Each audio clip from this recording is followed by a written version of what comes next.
আসসালামু আলাইকুম প্রিয় নবম শ্রেণীর শিক্ষার্থী বন্ধুরা, তোমাদের প্রত্যেককে টাইম ফর স্কুল থেকে স্বাগতম। আমি শাহরিয়ার তোমাদের সাথে আছি। আজকে আমরা দেখবো চতুর্থ সপ্তাহের অ্যাসাইনমেন্ট গুলো কি কি দেওয়া আছে এবং পরবর্তী ভিডিওর মাধ্যমে তোমাদের সেগুলো সমাধানগুলো প্রকাশ করব আলাদা আলাদা ভাবে।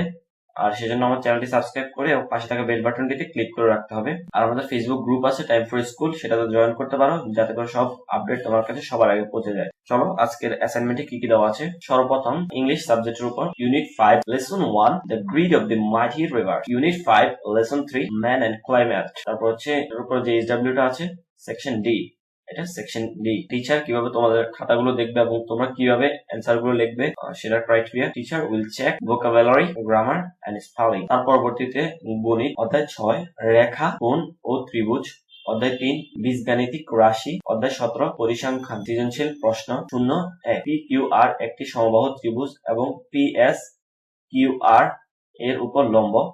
P Q equal to 3 centimetre হলে ত্রিভুজ পি কিউ আর এর ক্ষেত্রফল নির্ণয় করো। প্রমাণ করো যে পি কিউ এবং পি আর এর যোগফল 2ps থেকে বড়। প্রমাণ করো যে 4ps square equal to 3p R square. তারপর সৃজনশীল প্রশ্ন নম্বর 2 ত্রিভুজ ডিইএফ এ ডিই থেকে ইএফ ছোট এবং কোণ ই ও কোণ এফ এর সমদ্বিখণ্ডক দ্বয় পরস্পর পি বিন্দুতে এবং বহি দ্বিখণ্ডক দ্বয় কিউ বিন্দুতে ছেদ করেছে। কোণ ডি ইকুয়াল টু 40 ডিগ্রি হলে কোণ ইপিএফ ডিগ্রি পরিমাপ নির্ণয় করো। খ নাম্বার বর্ধিত ইপি ডি কে এম বিন্দুতে ছেদ করলে প্রমাণ করো যে কোণ ডি এম ই স্থূলকোণ। তারপর হচ্ছে ঘ নাম্বার প্রমাণ করো যে কোণ E Q F equal to 90 degree minus half কোণ ডি। সংক্ষিপ্ত প্রশ্ন 0-1 a minus B equal to 4 এবং এ বি ইকুয়াল টু 60 হলে a প্লাস বি এর মান নির্ণয় করো। 2 নম্বরে কি দেওয়া আছে x মাইনাস 1/x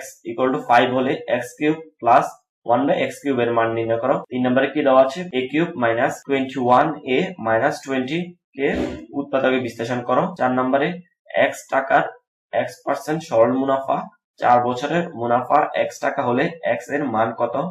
5 নম্বরে 1/p equal to √5 minus 2 হলে p স্কয়ার এর মান কত। সৃজনশীল প্রশ্ন নম্বর 3 a plus b plus c equal to m, a square plus b square plus c square equal to n এবং a cube plus b cube equal to p cube. ক নম্বরে কি দেওয়া আছে m equal to 0 হলে দেখাও যে a cube plus b cube plus c cube minus 3abc equal to 0। ক নম্বরে c equal to 0 হলে দেখাও যে m cube plus 2p cube equal to 3mn। আর ঘ নম্বরে m equal to 10 এবং n equal to 38 হলে a minus b whole square plus b minus c whole square plus c minus a whole square এর মান নির্ণয় করো। তারপর মূল্যায়ন নির্দেশক ত্রিভুজ সংক্রান্ত সমস্যা সমাধান করতে পারা। 2 নম্বরে ত্রিভুজের কোণের পরিমাপ সংক্রান্ত সমস্যা সমাধান করতে পারা। সংক্ষিপ্ত প্রশ্ন 0-1 বীজগাণিতিক সূত্রের প্রয়োগ করে সমস্যা সমাধান করতে পারা। 0-3 বীজগণিতীয় সূত্রের প্রয়োগ করে সমস্যা সমাধান করতে পারা। সংক্ষিপ্ত প্রশ্নে 0-2 তথ্য ও উপাত্তের ভিত্তিতে গড়, মধ্যক ও প্রচুরক নির্ণয় করতে পারা। 4 নম্বরে তথ্য ও উপাত্ত ব্যবহার করে সংক্ষিপ্ত পদ্ধতিতে গড় নির্ণয় করতে পারা ও গণসংখ্যা বহুভুজ অঙ্কন করতে পারা। তার পরবর্তীতে দেখব সংক্ষিপ্ত প্রশ্ন 2 নম্বরটা কি দেওয়া আছে উপাত্ত সমূহের সর্বনিম্ন সংখ্যা 31 এবং পরিসর 90 হলে সর্বোচ্চ সংখ্যা কত। 1 থেকে 22 পর্যন্ত 3 দ্বারা বিভাজ্য সংখ্যাগুলোর মধ্যক কত। 1 0 1 0 1 0 1 0 1 0 1 সংখ্যাগুলোর গড় কত। কোন শ্রেণীর 45 জন শিক্ষার্থীর মধ্যে 30 জন বালকের গড় ওজন 52 কেজি এবং 50 জন বালিকার গড় ওজন 40 কেজি হলে শিক্ষার্থীদের গড় ওজন কত। 5 নম্বরে 28 30 25 27 28 25 32 সংখ্যাগুলোর প্রচুরক কত।